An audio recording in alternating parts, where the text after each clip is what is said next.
మేము కోటినేని తండ గ్రామ పంచాయతీ సర్పంచ్ నిలబడ్డామమ్మా. మీ యొక్క అమూల్యమైన ఓటుని మాకు 3వ నెంబర్ సీరియల్లో మా బ్యాట్ గుర్తుంటుంది తల్లి. ఖచ్చితంగా మీ యొక్క అమూల్యమైన ఓటుని మాకేసి మేము సర్పంచ్ అభ్యర్థికి గెలవాలని ఆశీర్వదించమ్మా. బ్యాట్ గుర్తుకే, బ్యాట్ గుర్తుకే, బ్యాట్ గుర్తుకే. గుర్తుని గుర్తుంచుకో, గుర్తుని గుర్తుంచుకో.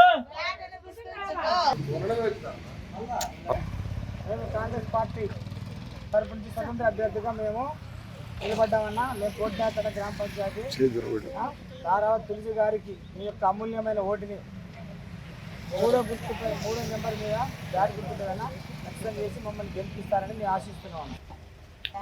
అమ్మా, మేము కాంగ్రెస్ పార్టీ నుంచి వచ్చాము. కాంగ్రెస్ పార్టీ స్వతంత్ర అభ్యర్థిగా మాకు ఒక బ్యాట్ గుర్తొచ్చింది. ధారావత్ తులసి గారికి మీ యొక్క అమూల్యమైన ఓటుని 3వ నెంబర్ సీరియల్లో బ్యాట్ గుర్తుతో వేసి మమ్మల్ని గెలిపిస్తారని ఆశిస్తున్నామమ్మా. సూర్యాపేట జిల్లా ఆత్మకూరు మండలం కోటినేని తండలో త్రిముఖ పోటీ కొనసాగుతుంది. ఇక్కడ కాంగ్రెస్ పార్టీ టికెట్ ఆశించి టికెట్ రాకపోతే తులసి గారు ఇండిపెండెంట్ అభ్యర్థిగా పోటీ చేయడం జరిగింది.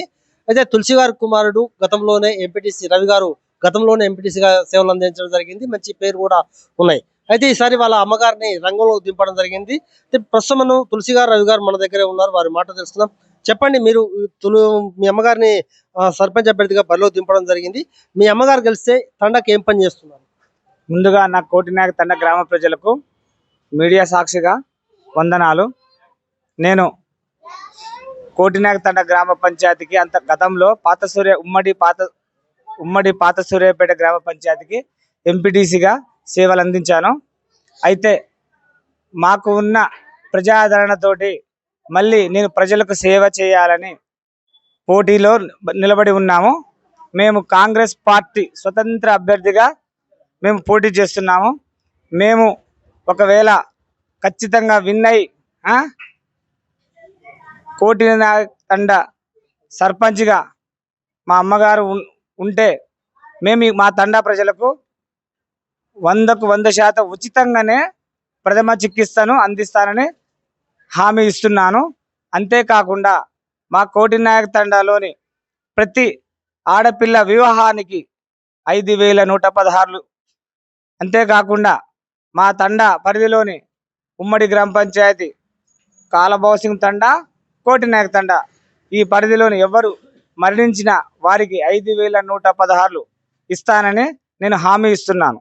అంతేకాకుండా కోటినేని తండా గ్రామ పంచాయతీకి ఉచితంగా ఒక వాటర్ ప్లాంట్ ఏర్పాటు చేసి నా ప్రజలకు మంచి ప్యూరిఫైడ్ మినరల్ వాటర్ ఉచితంగా అందిస్తానని నేను హామీ ఇస్తున్నాను. ముఖ్యంగా చెప్పండి, మీ తండ మొత్తం కూడా జాతీయ రహదారి పక్కనే ఉంది. ఇప్పటివరకు కూడా ప్రమాదాలు జరుగుతున్నాయి. ఎట్లా దానికి ముందుకు పోతున్నారు?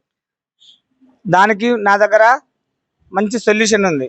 అదేంటంటే ప్రతి వీధికి ఒక సీసీ కెమెరాని ఏర్పాటు చేయదలిచినాను. అంతేకాకుండా రోడ్డుకి ఇరువైపున మాకు ఆనుకునే చివెమల మండలం ఉంటుంది. గుర్రంతండ ఆ పరిధిలో ఒక 2 సీసీ కెమెరాలు, అటుపోతే ఎస్ఆర్ఎస్పి కెనాల్ దగ్గర 2 సీసీ కెమెరాలు నా సొంత ఖర్చులతోటి నేను ఏర్పాటు చేస్తాను.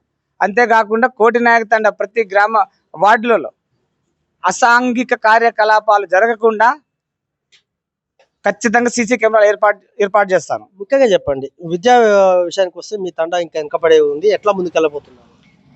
దానికి ఏం చేస్తారంటే మేము మా కోటినేని తండ సూర్యాపేట దగ్గర ఉంటుంది, ఒక 6-7 కిలోమీటర్లు.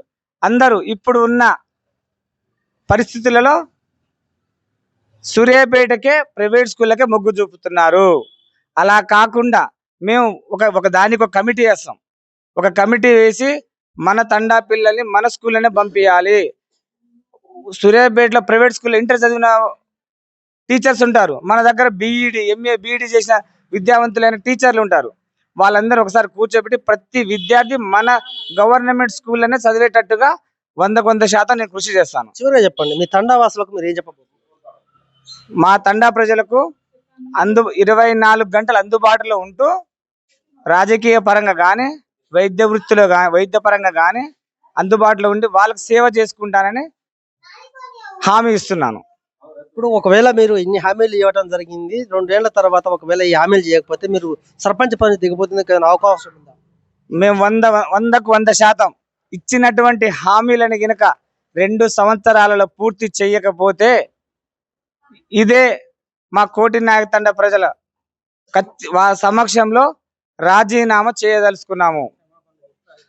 ఓకే, మనం చూస్తున్నాము ఎలక్షన్ ట్రెండ్ మాత్రము అంతా ఇంత లేదు. ఎందుకంటే ఓటర్లను ఆకర్షించేందుకు నానా తట్లు పడుతున్నారు. ఎందుకంటే కొంతమంది ఆ డబ్బులతో ప్రలోభాలకు గురి చేస్తే ఇక్కడ తులసి గారి కుమారుడు రవి గారు మాత్రం ఒక కొత్త వినూత్న పథకాన్ని తీసుకోవడం జరిగింది. ఎందుకంటే తండాలో ఉన్నటువంటి ప్రజలే నా ధ్యేయము, వాళ్ళ బాగోగులే నా ధ్యేయం అని చెప్తున్నాడు. ఎందుకంటే ఇలా ఓటు కోసము 500,000 రూపాయలు తీసుకుంటే ఫ్యూచర్ లో చాలా ఇబ్బందులు పడుతున్నాము. మన తండా అభివృద్ధి చెందట్లేదు.